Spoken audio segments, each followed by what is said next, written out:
Update: my husband doesn't know that I know what he's up to. Brief backstory: I posted recently about how I checked the baby monitor while my son was sleeping and saw my husband sitting on the floor of my son's room finger knitting a blanket for me after I made a comment on how I wanted a chunky blanket. My sweet husband broke. He kept on mentioning that he was working on a surprise for me. I would occasionally ask what this mysterious project was, and he would get a cheeky smile and say, "I can't tell you." That eventually evolved into him repeatedly telling me that keeping the surprise was really hard and he wanted to just tell me. I kept saying, "No. You've kept it a surprise for this long, you can keep going." But one day after dinner he decided he couldn't keep it in anymore. He showed it to me. It was only about 1/4 done, but it was lovely. The yarn was really soft and was my favorite color. I could tell he had taken his time because of the consistency of all the loops. Even unfinished, it was perfect. He told me that he kept moving it around to different hiding spots, but since our house is very small, it was only a matter of time before I accidentally found it. He said he had run out of yarn and asked if I wanted to pick out another color to add to it. I said yes, and we made a little date out of it. We grabbed lunch and then walked around the craft store before I picked out a complementary color to the one he chose. He hasn't had much time to work on it the last few days, but he assured me it will be finished by my birthday. I'll post a picture of the blanket when it's finished. For now, I am wildly impressed with how long he kept it a secret, and I'm so excited to have my first ever handmade blanket. I can't seem to make friends. I never understood how people were able to make friends so easily. I was never the favorite person when it came to talking or conversations. It was always the person next to me or behind me that people would talk to. The few times I've tried making convo, it ended with us never talking again. It's like people know each other even though they've never met before. I don't understand, and it's frustrating. I don't know what I'm doing wrong. I just want friends. Am I missing some sort of social cue? Am I too shy? Too introverted? Throughout my life I've only made one friend, but I don't know if I would consider her a best friend. Unlike me, my sister seems to be thriving and living her best life with friends. I don't understand how she does it. What is she doing that I'm not? Is it her personality? Is it 'cause she's not as shy as me or scared? I feel like there's something wrong with me, but I don't know what. I also feel like I have an undiagnosed condition which makes it harder for me. I just wish it was easy for me to talk to people and make friends. I thought in college I would be able to because I tried talking more about my peers when we did group work. But at this point it's like everyone already has their friend group and I'm left alone. 19M just opening it up for everyone, looking for friends. Hello. I'm 19 years old, from Sweden. I'm posting here to find a friend, or friends. I have friends IRL, a girlfriend, and a great family, but no one I can really 100% confide in or vent to, which kinda sucks. Not saying I'm looking to vent, but it would just be nice to have someone YK. My life fucking sucks ATM. I recently graduated and I don't do much all day, so I have a lot of time. I'm not depressed, or suicidal or nothing like that to so DW. I'd actually prefer to listen to you vent, or I'd love to just help you out with whatever's troubling you. Been told I'm a good therapist, and I work for free. Just looking for people to talk to, or play video games with. I mainly play Baldur's Gate 3 and Overwatch at the moment. But I have a fuck ton of games otherwise. I'm very much into rap, Tupac, and gym, ING. I like sending pics of my shit homemade food. I can't cook for shit, food poisoned myself with raw chicken when I was 16, not fun. Turns out you should not eat raw chicken, even if lazy and hungry, but I try my best.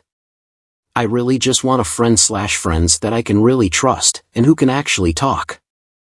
I don't mind slow replies situationally, but day-long replies every time is off-putting for me. You can vent to me, literally anyone about anything. I'll listen to your problems. And help you, if so desired. I just want a real friend, someone I can 100% trust and just be good friends with. Please do not DM me if you are a HRNY gay guy or a catfish. I have nothing against gay people, but I have literally never had a gay person add me yet that did not want to see my DCK. I really don't care what you are, how old you are, 17 plus though please, or what sexuality you are, anyone is welcome, smiley face. My daughter was living part-time in a house with a sex offender. I was not notified. My daughter broke down in tears Saturday about not wanting to go to her dad's. I asked her what was wrong and she said she wasn't allowed to tell me or she would be in trouble. I explained that you never keep secrets from your parents. She broke down and informed me that her uncle who was living in the house with her got sent to prison. I did some digging and he has been sent to prison for 15 years probation, and a registered sex offender for the rest of his life. He was charged for use two-way comm device to fatal felony, and transmission of harmful materials to minor. There have been a couple people that have stepped forward in our local area with allegations as well since the news broke. Her dad told her not to tell me. He got charged in July of last year and had been living in the house with her up until about 2 weeks ago when he was sentenced. She said he had an ankle bracelet on. I am furious and scared that something may have happened to her. Does anyone know where I could find the conditions of his bail? Was it legal for him to be there with her without her primary guardian's consent? Edit to add, we live in Oklahoma. He was charged in Florida. Second edit, correcting date and terminology. I am a strong believer that kids need both of their parents. Being a good parent doesn't require you to be a good spouse. I want my daughter to have a relationship with her father. I, however, will never compromise her safety for this relationship. That is why I am trying to get as much information as I can to be able to make a decision on how I want to handle this. Obviously it isn't completely up to me because we will have to go back to court to change our custody agreement. I want to make sure that I have all the facts of the case, and that her being there was allowed. I would never put her in this situation. When she is with her dad, though, I can't control who she is with based off our current custody agreement. I am going to try and get this added in. Thank you to everyone who commented and offered advice. Confession, I love my husband less because of the ML. Made a throwaway account to hide from my husband. My ML is the most selfish, atrocious woman I've ever met. She has set the standards so low for humans that I almost lost my faith in humanity. She only talks about herself or her precious son. She's a prideful person who thinks she can do no wrong. When she found out I was pregnant, despite my husband and I asking her to keep it a secret, she told my family members. Her excuse was that she misunderstood the situation, as English is her second language. She never apologized. She just blamed it on me that I was overreacting. She was the reason I cried for months while I was pregnant. While I was in postpartum, she came over and brought food for only my husband. She is greedy and cheap. She'll eat food so fast so she can have more. She'll take the best pieces of the food for herself. When there's leftovers, she'll claim them for herself. She'll show pictures of my baby to her friends and claim he's so cute because of her. She pretends I don't exist and sees me as just an obstacle and a means of having grandchildren. I have 100 reasons why I absolutely hate her, and I could go on for days. I'm a religious person, but I have lost a little faith because I wonder how can God truly think I'm a good person if I'm consumed with all this hatred for one person. I can barely follow the subreddit because the letters MIL make me want to poke my eyes out. Of course I feel tricked. If I knew the true person she was before marriage, I'd be running for the hills. So much regrets, y'all. But I'm not here to rant about her as a horrible person. I'm here to confess my true feelings as I don't have any other outlet. I hate her. I hate that I hate her so much. My darkest thoughts are that I wish she dies every day just so she won't be in my life anymore. I regret marrying my husband because that means she'll be in my life no matter what I do. I hate her because I love him less because of her. Every time I know I have to see her, it makes me want to hurt and torture myself because it's probably more preferable than actually listening to her voice, seeing her face, or seeing her hold my precious baby. My husband has been nothing but supportive and caring. But I just can't fully love him like I used to because he comes with a witch. A true monster. And I feel stuck. If you made it this far, thank you for reading. Please don't tell me to get a divorce or leave my husband. I'm looking for some advice on how to deal with her and my darkest thoughts. Boyfriend spoon-feeding his girlfriend in front of me. Me, 21F, and my BF, 25M, been dating for 6 months now. We do know each other through our family since primary school, but we didn't talk much. And recently, I met him through my college friend, 21F, which is his middle school friend. So we hung out few times together through her and started texting. We texted for 2 months and started dating after that. So recently, we went to hang out in the same place we met, and we were drinking. He was talking with her a lot more than he does with me, and we had some snacks ordered, so when that came, first he fed me like usual, and after few time, he started feeding her, like spoon-fed her. I don't know if I'm overthinking about this, but I didn't like that. It was like the girlfriend treatment he gives me. It's actually for every girlfriend in his life. I was mad, and we talked about it later that night. He said he didn't know and that he's always been doing that. How do I react to this situation and confront him? TLDR, boyfriend spoon-feeding another girl in front of me. Really need advice. Hello, my fellow brothers and sisters. This is something I have always avoided thinking about, but I think it's time to deal with it. Growing up, I always found myself to be attracted towards boys more than girls. But I would just bottle these feelings and wouldn't think about, probably to run from the fact that I needed a label. But yes, it has to be said one day anyways, I am gay. I am also a practicing Muslim, and I am very clearly aware that Islam strictly forbids homosexuality, and I plan to follow this commandment till the end of my life. Please, I don't need any of those comments saying, "It is what it is. Enjoy yourself." You can't change your feelings, might as well act on it. I am not calling any gays out, but being a Muslim male with gay feelings, I choose my religion and spirituality over my desires. I have heard people come up with the argument to justify their LGBTQ actions by saying God doesn't make a mistake. So if you were born like this, it was meant to be, and you should just live your life as a queer person. I don't agree with this. Yes, God doesn't make mistakes, however, He puts everyone through different tests to judge his or her faith, and I believe same is the case with me. Once again, I am not calling out any Pakistani LGBTQ people. It's not my business what you guys do. I just don't want these stereotypical responses being given to me.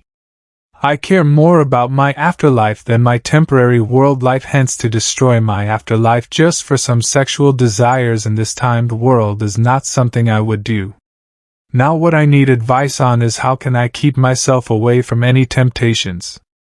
I am currently 20 years old, and so far, mashallah, I have not indulged in any heinous activities. But as I grow, these feelings will only grow stronger. I can't talk about this to an Islamic scholar or Qari Saab, as all of you very well know what would their response be. Giving up my sexual nature is not easy, but I want to prove to Allah I can pass this test. Please give me some advice on how should I go on about my life as I deal with these feelings? Sometimes when they get too strong, I do masturbate to avoid committing a bigger sin, but even that is a small sin itself. For straight boys, at least they have the comfort of knowing they can fulfill their sexual desires in a halo way after marriage. For me, that's not the case. What scares me if God has planned a long life for me, what if I were to give in at one point? It would completely ruin me, as I am a strong believer in Islam. What can I do to keep me away from this path for as long as I am alive? My best friend and I had sex.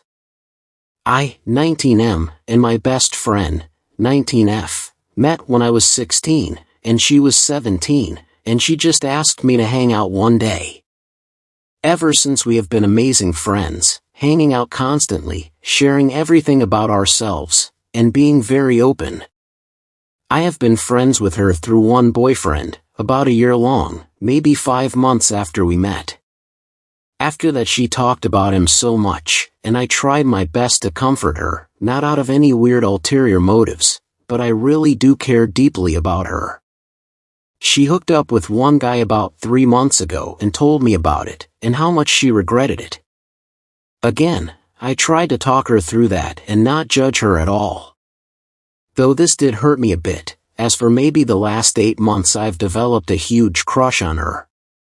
This week, we went to an Airbnb, and after getting there late-ish in the night, about 9 p.m., we started drinking. We did everything we normally do when we drink, and though she has always been touchy when she drinks, it seemed to be a bit more that night. Eventually we made our way to the bedroom, where she fell asleep on top of me. While a bit weird, I'm horrible at taking hints, and I go to her house to sleep in her bed all the time, so I didn't think too deeply about it. After about 30 minutes, she wakes up, and we cuddled, and then she began kissing me, leading into having sex. Afterwards, we talked about it for like an hour, just laying there holding each other.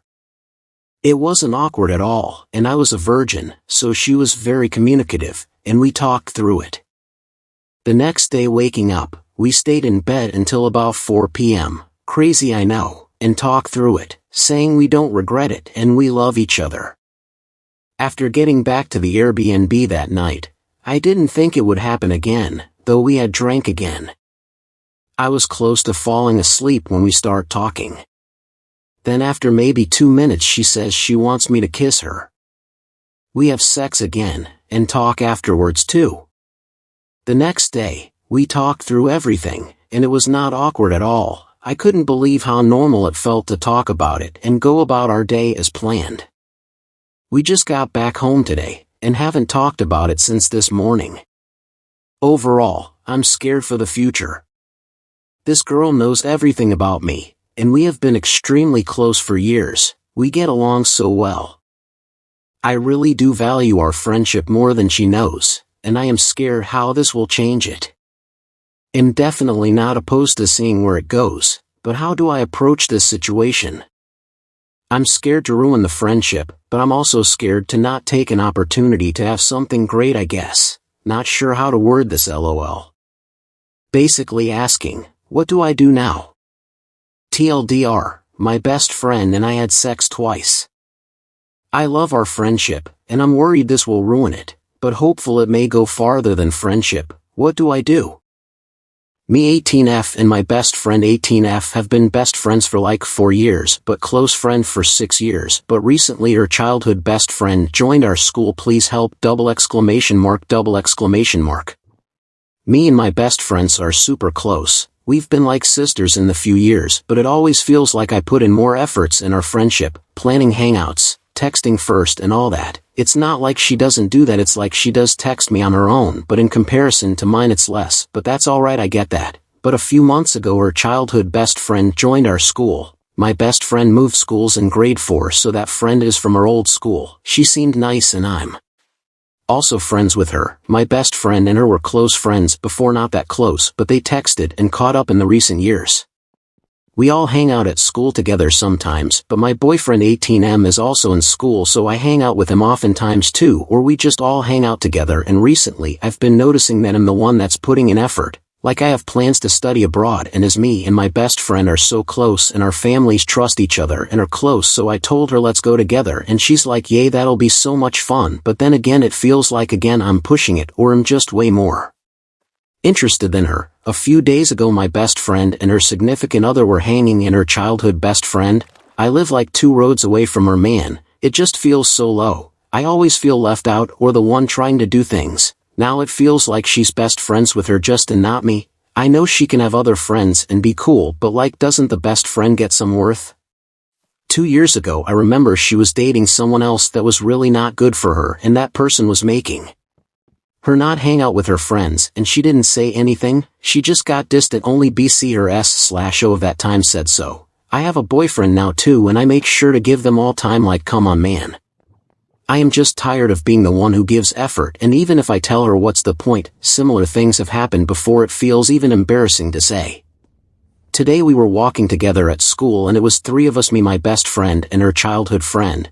I was in the middle, then my best friend just switched her friend in middle and started talking to her. Like she even just gets aggressive with me, like really mildly for no reason today. I'm like, man, what is happening?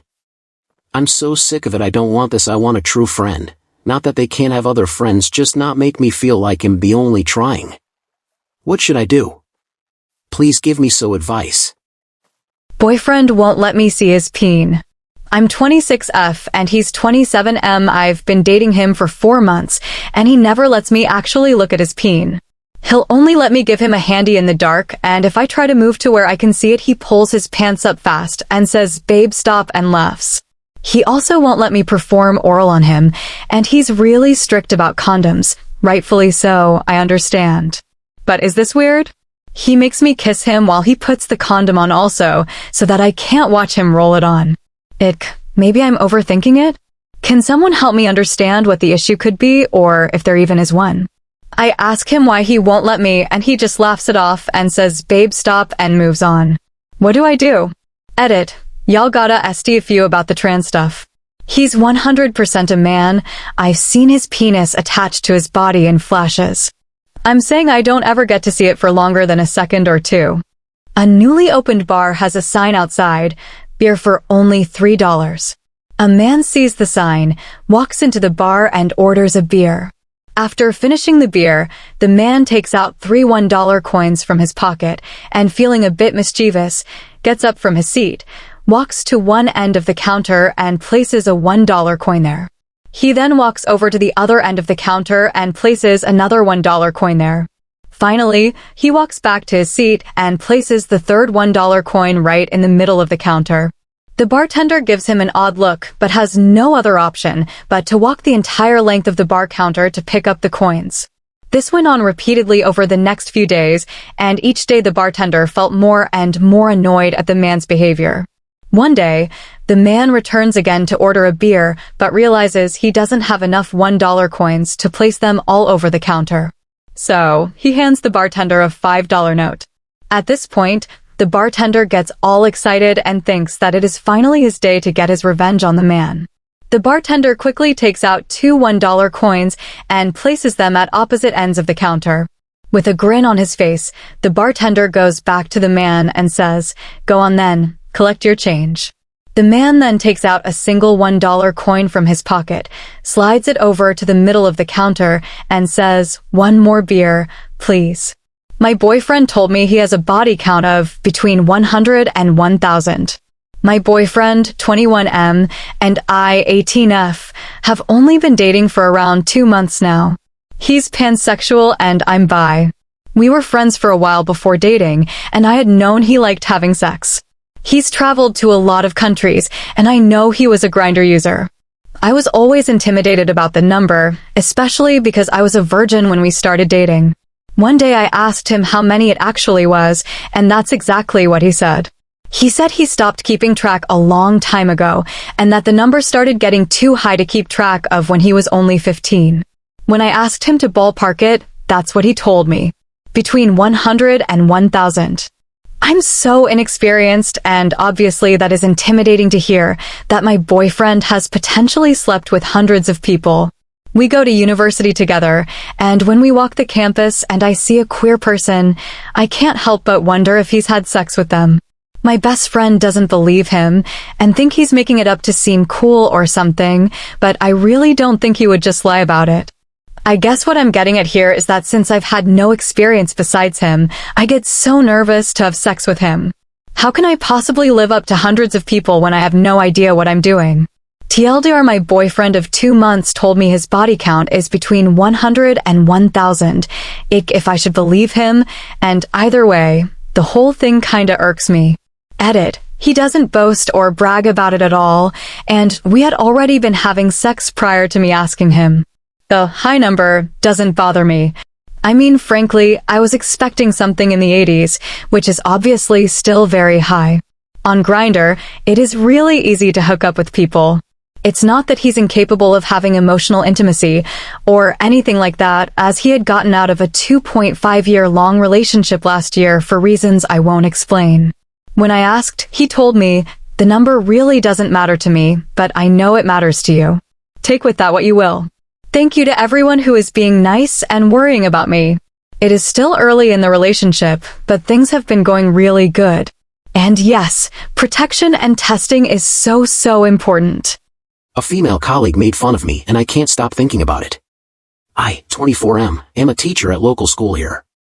I have extremely low confidence and zero self-esteem and really struggling to make my ends meet. I am socially awkward person. I usually do good interacting with males, but when it comes to females my mind just freezes and I can't interact at all. I was teaching in a class and a female colleague came to me and started asking something, but her voice was really low and I couldn't understand anything she was saying. I got confused and asked, is it her lecture? What does she want? I'm not getting anything you were saying. She just kept laughing and laughing at my face and mocked me in front of my 40 students, and what she said in the last, I wish I was dead before listening to that. She said, you don't look like a university graduate. Did you really study in university? Then I'm pretty sure she must have told all the staff how I'm a nervous person who can't talk to girls. It's been a week, but I'm always thinking about that moment when she buried my remaining little bit of self-esteem in the mud. I was already suicidal, as you can see last post on my profile, but this incident has just made it worse. If I were in her place and sensed someone is nervous around me, I'd have made him her comfortable. I really don't know how to process this incident and move on. I'm just stuck and really embarrassed. How do I look in her eyes and not feel embarrassed and scared? Please help me. It would be nice of you to not mock me for being a pussy. Because I have several mental health issues and I can't help it.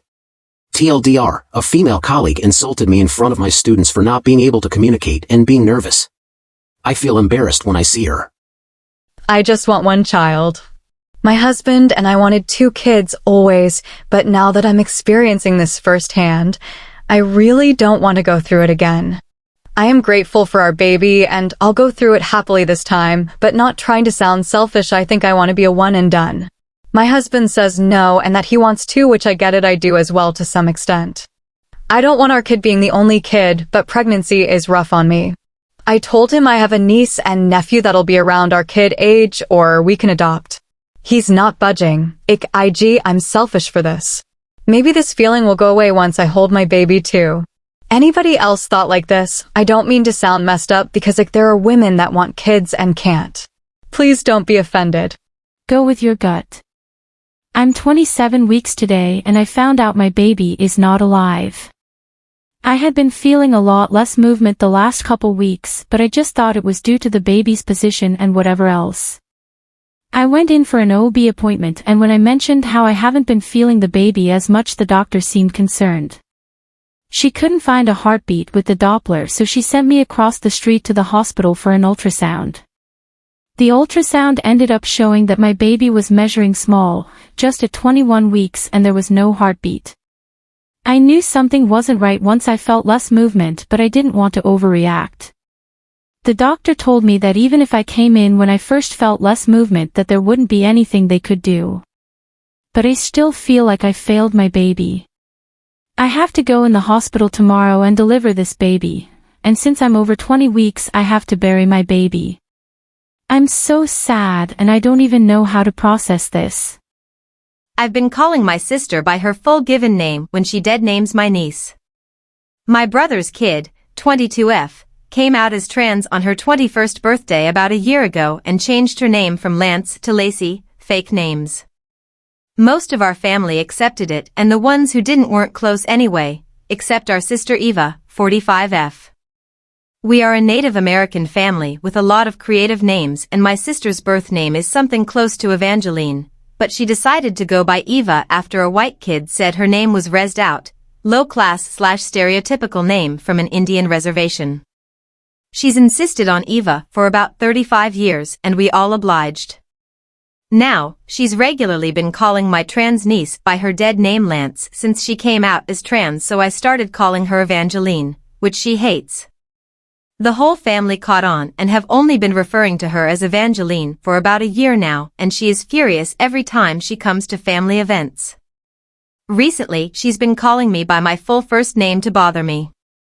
My first name is a portmanteau hyphenation of my mom's 4 sisters' name. Something like Alexiana Dorothique, but wackier. People have always called me A.D or Lexi, or my brother called me Dodo since he as a kid. I love my full first names, but it's cumbersome to use an 8-syllable name regularly. Well, my full name caught on with family and friends. Just to spite Evangeline, we have all reverted back to our full names instead of nicknames. Our dad is no longer Frank, he's Franklin. Our mom is no longer Roz, she is Rosalind. Brother is no longer Nate, he is Nathaniel. Sil is no longer Kate, she is Catherine, etc., all fake names. This has truly driven Evangeline away, which was the plan in the first place. Lacey makes for better company, so good riddance to one crappy sister. Do straight people just think all gay people automatically get partners or something? So I was talking to some straight acquaintances the other day. One of them was talking about how difficult that dating is. Then someone said, I feel like I have to go gay to get a date. I asked, what do you mean? To which they responded, well, gay people don't have any trouble with dating. I must have shorted out for a moment, because they said, well, I mean, it's true, you guys just date whoever all the time. I could not believe how silly this is. I spent a few moments trying to explain how difficult gay dating can be, and while I won't say it is any harder than straight dating, it is certainly not easier. Let alone just without any effort. Then I saw a show on YouTube where this guy is like, if I want a date, I can always just go gay. Where did this belief that gay relationships are just so easy and that we all just easily find people to date or be involved with? Anyone else notice this?